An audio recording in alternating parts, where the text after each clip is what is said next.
નમસ્કાર દોસ્તો, આપ જોઈ રહ્યા છો સાઈ ગ્રુપ મીડિયા હાઉસ સંચાલિત નવસારી લાઈવ. તમારા આરોગ્યને તાજું માજુ રાખવા માટે અમારી વિશેષ રજૂઆત આરોગ્યમાં આપનું સ્વાગત છે.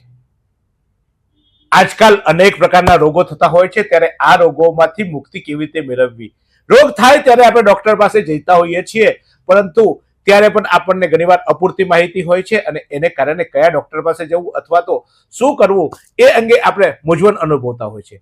ત્યારે આરોગ્ય કાર્યક્રમ થકી અમે તમને નવસારીના જાણીતા તબીબોની સાથે તમને રૂબરૂ કરાવવાના છીએ. તમારા મગજમાં ઉઠતા સવાલો, તમારા દિલમાં ઉઠતા સવાલો, તમને થતી સમસ્યાઓની વાતો તો શરૂઆત આજે હું કરવા જઈ રહ્યો છું એક એવા વ્યક્તિત્વ સાથે કે જે વ્યક્તિત્વનું નામ છે ડોક્ટર રાઠોડ. ડોક્ટર રાઠોડના નામે આપ તો એમને જાણીએ છીએ. Doctor Dipal Rathod Shriji orthopaedic hospital તેઓ ચલાવે છે. સાંઢકુવા પાસે તેમની હોસ્પિટલ આવી છે અને તેમને પાસેથી આપણે હાડકા વિશે આજે પૂછીશું. તો ડોક્ટર રાઠોડ સાહેબ, આપનું સ્વાગત છે. નમસ્કાર. ડોક્ટર સાહેબ, મારે પહેલું તો એ જાણવું છે કે મારે તમારો ધંધો બંધ કરાવવો છે. મને હાડકાનો દર્દ જ ન થાય, હાડકા મજબૂત બનાવવા માટે મારે શું કરવું જોઈએ કે જેને કારણે મારે તમારા જેવા ડોક્ટરો પાસે ના આવવું જોઈએ? એકચ્યુઅલી અમે તો ઈચ્છીએ કે દરેક દર્દી સ્વસ્થ અને તંદુરસ્ત રહે. હવે હાડકા માટે આપણે વિચારીએ કે કઈ રીતે આપણા હાડકા મજબૂત રહે. જેમ જેમ ઉંમર થાય તેમ તેમ થોડા મસલ લોસ થવા લાગે, હાડકા ઓસ્ટિયોપોરોસિસ એટલે મીન્સ કે હાડકા નબળા પડવા લાગે.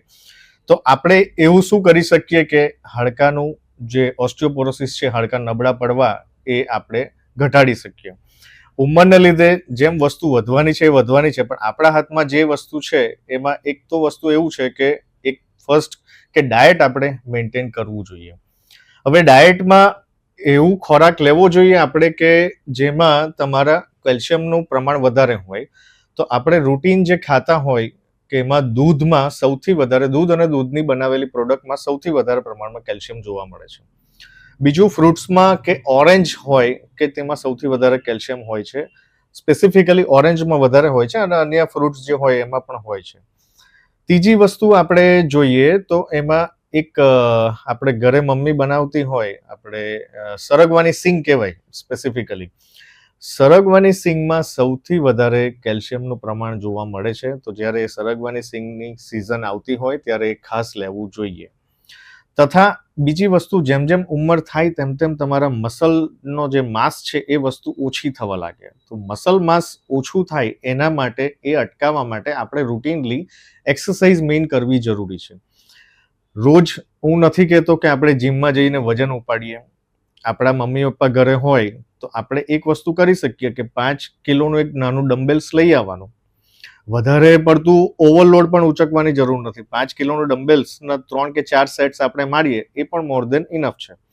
અને બીજી વસ્તુ કે પ્રોટીન ઇન્ટેક રાખવું ખૂબ જરૂરી છે. ઉંમરને લીધે હાડકા નબળા પડે છે, પણ એની સાથે મસલ માસ ઓછું થાય છે. મસલ માસ મેન્ટેન રાખવા માટે તમારે પ્રોટીન સપ્લિમેન્ટ્સ લેવા ખૂબ જ જરૂરી છે. એવરેજ જે પ્રોટીન ઇન્ટેક હોય છે એ લેવું ખૂબ જરૂરી છે. સાહેબ, એક અટકાવીશ તમને આમાં. માની લો કે તમે એમ કહો છો કે સાહેબ આમાં કેલ્શિયમ મળે.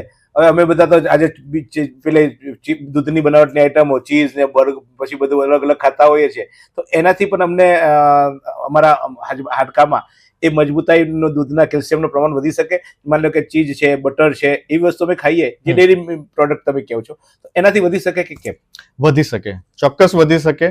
કોઈ પણ ડેરી પ્રોડક્ટ હોય, 100 ગ્રામ પનીર તમે લો રોજ, એવરેજ 100 ગ્રામ પનીર લો, તો એના ઇન્ગ્રેડિયન્ટ્સમાં પણ લખેલું જ હોય છે કે એમાં એક તો પ્રોટીનનું પ્રમાણ જોવા મળી જાય છે. બીજી વસ્તુ, આપણે જે કેલ્શિયમની એલિમેન્ટ્સ છે તે પણ જોવા મળે છે. ઘણાને એવી મિસકન્સેપ્શન છે કે પનીરને લેવ તો એમાં ફેટને પ્રમાણ વધારે હોય, પણ એવું જરૂરી નથી. કોઈ પણ આપણો ખોરાક ઓપ્ટિમમ લેવલમાં આપણે લઈએ તો એની બોડી પર કોઈ સાઈડ ઇફેક્ટ નથી. એનું પૂરતું પોષણ બોડીને આપે છે. સાહેબ, પ્રોટીનની બી તમે વાત કરી.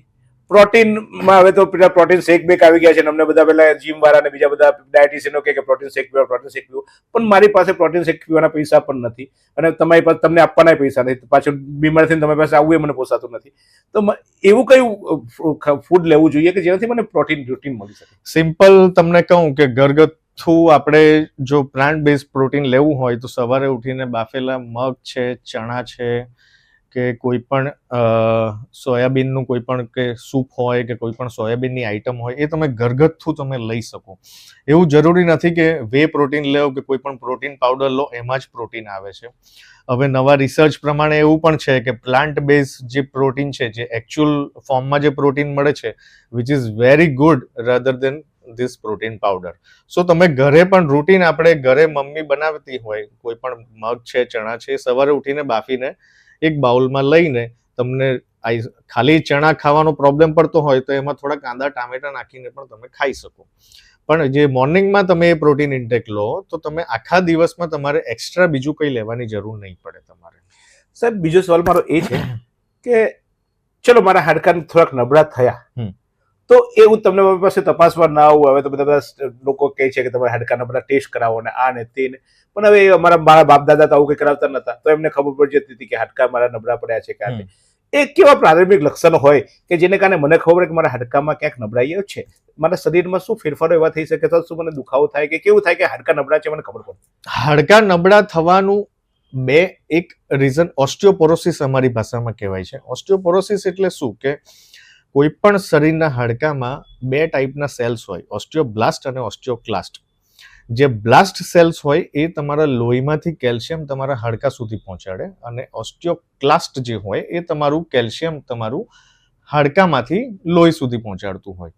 જેમ જેમ ઉંમર થવા લાગે તેમ એક સેલની એક્ટિવિટી ઓછી થવા લાગે અને બીજા સેલની એક્ટિવિટી વધવા લાગે. મીન્સ કે ઓસ્ટિયોબ્લાસ્ટની એક્ટિવિટી તમારી ઓછી થવા લાગે અને ઓસ્ટિયોક્લાસ્ટની વધવા લાગે. એટલે હાડકાં જેમ જેમ ઉંમર થવા લાગે તેમ તેમ પોલા થવા લાગે. સો આને અમારી મેડિકલની ટર્મમાં ઓસ્ટિયોપોરોસિસ કહેવાય. એટલે મીન્સ કે જે હાડકાની જે સ્ટ્રેન્થ હોવી જોઈએ, હાડકાની જે લોડ સહન કરવાની, એ લોડ સહન ઓછી થઈ જાય. એને કારણે તમે ઘણી વખત સાંભળ્યું હોય કે ઘરમાં કોઈ 65-70 વર્ષના કોઈ દાદા કે દાદી હોય, સવારે એમને મોસ્ટ કોમન ફ્રેક્ચર જે થતા હોય થાપાના જ ફ્રેક્ચર થતા હોય. હવે થાપાના ફ્રેક્ચર એવા છે કે એ યંગ એજમાં થવા બહુ રેર છે. તમારે બહુ વધારે ફોર્સથી પડ્યા હોય તો જ એ ફ્રેક્ચર થઈ શકે.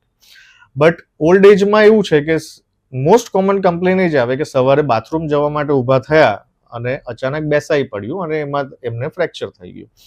સો એ ઓસ્ટિયોપોરોસિસના લીધે આટલા હાડકાં પોચા થઈ ગયા હોય કે ફોર્સ કશું જ નહીં હોય, સિમ્પલ બેસી પડે એમાં પણ ફ્રેક્ચર થઈ જાય. સો આ ઓસ્ટિયોપોરોસિસને લીધે એ વસ્તુ થાય. હવે આપણને ખબર કેવી રીતે પડે કે ઓસ્ટિયોપોરોસિસ છે?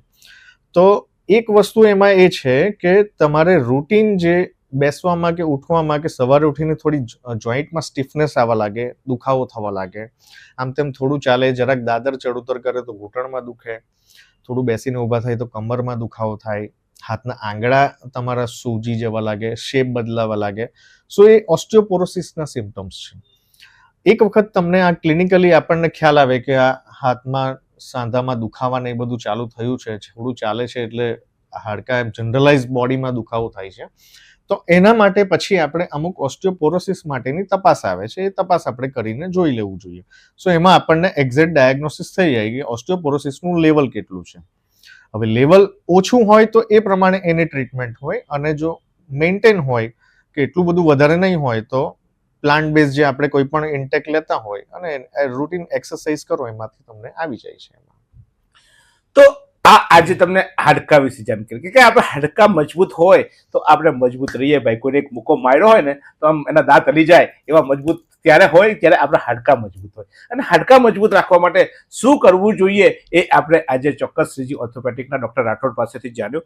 આવા તો અનેક સમસ્યાઓ જે છે જે તમને મને સતાવી રહી છે, તો આપણે એવું ઈચ્છીએ કે આપણને અગાઉથી જ ખબર પડે. તમારા હાડકામાં આજે એવું જાણવા મળ્યું કે તમારા હાડકા જો પોલા થયા હોય એટલે અથવા નબળા થયા હોય, પોલા આપણે શબ્દ કોમન વાપરતી છે પણ નબળા થયા હોય એવું હોય તો આપણને શરૂઆતથી જ ધીમે ધીમે ખબર પડતી હોય છે કે થોડુંક ચાલીએ એટલે આપણને જેમ કીધું સાહેબે કીધું દુખે, સવારે ઉઠીએ ત્યારે આપણે પગો હાથો આપણે અકળતા લાગે, આપણને દુખવાનું શરૂઆત થાય. સાહેબ મને આવું થાય છે, મને ટેસ્ટ કરવું પડશે એવું લાગે છે. આ તમને થાય છે આવું?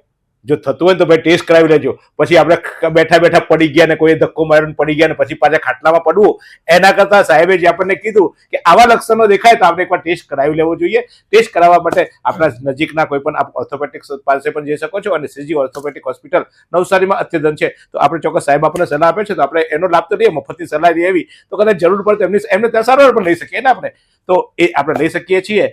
પણ માનવ ઈરાદો એ છે કે આપણને બીમાર ન પડીએ એ માટે શું કરવું જોઈએ, આપણા આરોગ્યને આપણે કેમ તંદુરસ્ત રાખીએ તે માટેની અમારી આ રજૂઆત છે. તો આજે મળ્યા આપણે ડોક્ટર દીપલ રાઠોડને. તો આગામી દિવસમાં આપણે અન્ય તબીબો સાથે પણ આ જ અંગે ચર્ચા કરતા રહીશું કે જેને કારણે આપણે ઘેર બેઠા તાજા રહીએ. પહેલું સુખ તે જાતે ન રહે એના કરતા હવે જમાનો બદલાયો છે. હવે જમાનો એ છે કે પહેલું સુખ ચેતતા નર, અને આપણે ચેતતા નર બનીએ, જાગૃત બનીએ. આપણને બીમારીઓ થવા પહેલા જ આપણે એની સારવાર લેવા માંડીએ તો મોટી બીમારીથી બચી શકાય. અને એ જ માહિતી આપતો અમારું આરોગ્ય બુલેટિન જોતા રહો.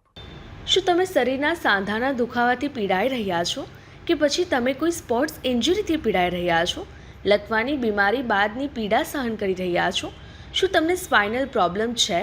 તો આ તમામ દુખાવાને હવે બાય બાય કરી દો, કારણ કે માસ્ટર ડિગ્રી ધરાવતા ખૂબ જ અનુભવી ફિઝિયોથેરાપિસ્ટ ડૉક્ટર અમિત પટેલ પાસે તમે આ તમામ સમસ્યાઓનું સચોટ નિદાન કરાવી ફરીથી નોર્મલ જિંદગી જીવી શકો છો. તો સરનામું નોંધી લો. Comprehensive care centre, DD street, library પાસે, અનુરાગ સારીઝની લાઇનમાં, નવસારી.